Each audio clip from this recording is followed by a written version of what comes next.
about the Grenfell Tower inquiry, which has been running for a long time and has got very complicated. But occasionally there's moments that just really reveal something about what went on there. And the BBC correspondent who's been watching it all unfold for us is Tom Symonds. Hello, Tom. Good evening. First of all, just set the scene for us, what it's like actually observing this inquiry, how it works, and how it works in this period when we're all at home or on Zoom. It's funny, Adam, because we started this phase of the inquiry, which is all about the reasons why the fire happened, back last March. And I remember going along for a couple of weeks. It was quite busy. I did a lot of reporting on the opening. And then slowly COVID started arriving. And I really remember, when we were all washing our hands every 10 minutes, like we're supposed to do, being at the inquiry in the first few weeks and, going to the toilet and washing the hands constantly. And then eventually it was postponed, and then it came back remotely, and so the inquiry was happening in the inquiry room. But now we are on the full teleconferencing experience, which is difficult, especially today, because the witness today, Claude Schmitt, is French, and so we have both the experience of being teleconferencing and also having a French interpreter. So it's quite hard going. So Claude Schmitt is the president of a company called Arconic. Why are they so important, and what did he actually say? Well, Arconic made the cladding.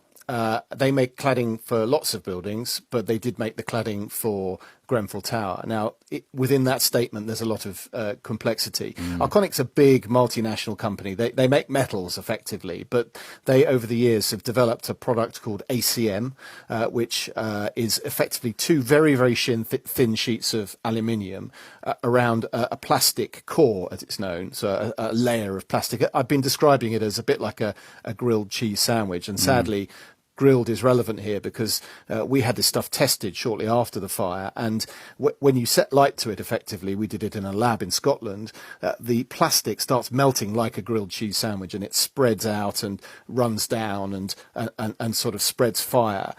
This is a combustible product, and it has been blamed for, primarily blamed for allowing the Grenfell fire to spread as fast as it did, which was the thing that really cost so many lives. So Arconic makes this product, and it in 2007 was trying to get a product certificate from an organisation called the British Board of Agreement, which I'm sure you and I had not heard of until I started reporting this story. Now, the BBA is quite important in the building industry because what it does is it looks at all the product information that companies like Arconic come up with, and because that stuff is often commercially sensitive, it looks at it and sort of decides whether that information is good enough and issues certificates so that people who build buildings and design buildings can know what products to choose.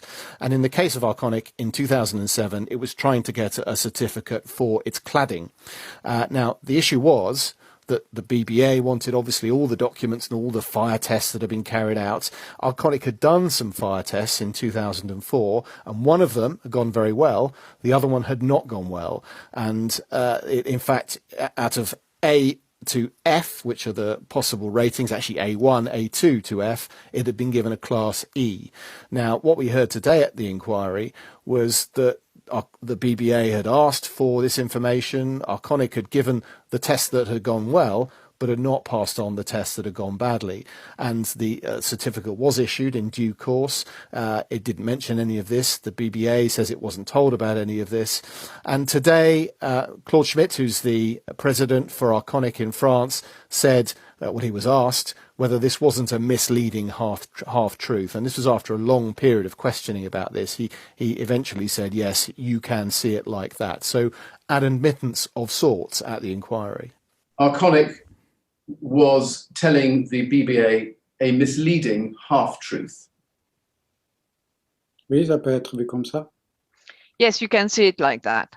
And of course, there's so much detail in the evidence we're hearing about all sorts of things, but you do get moments like that when you sort of get to a truth and sort of defences are pulled down, and the kind of forensic questioning that is going on seems to cut through. Now, of course, there are two sides to every story, and in this one there's very much an argument from the company, Arconic, which we have explored on a number of occasions in the past. Now, Arconic says, we're not a company that makes finished cladding products. We're a company that makes the sheets that make up the cladding. And so what we do is we produce effectively the raw materials. They're passed to other companies that form it into cladding. And beyond that, our architects, builders, designers decide what products to use, when to use them, and that they are responsible for meeting the building regulations. So Arconic is saying we can't possibly know what the end product will be that our materials are used on, and therefore we can't be held responsible. I mean, that all sounds to me, Tom, that if you're waiting for an answer about why Grenfell happened, the wait is still going to be quite a long one, and the answer might end up being exceptionally complicated. Yes, I think that is it. I mean, I've covered some very complicated stories over the years, but this is probably the most complicated. And I started on it the day after the fire, what we're now 3.5 years on. Where we've got to is this. The inquiry has said what happened on the night of the fire, and as we've discussed, that the cladding has been blamed for allowing the flames to spread. It is trying to answer the question of why that happened. And we've been through all of the designers and the architects and what they knew. We're now doing the companies that made the products that went on the building.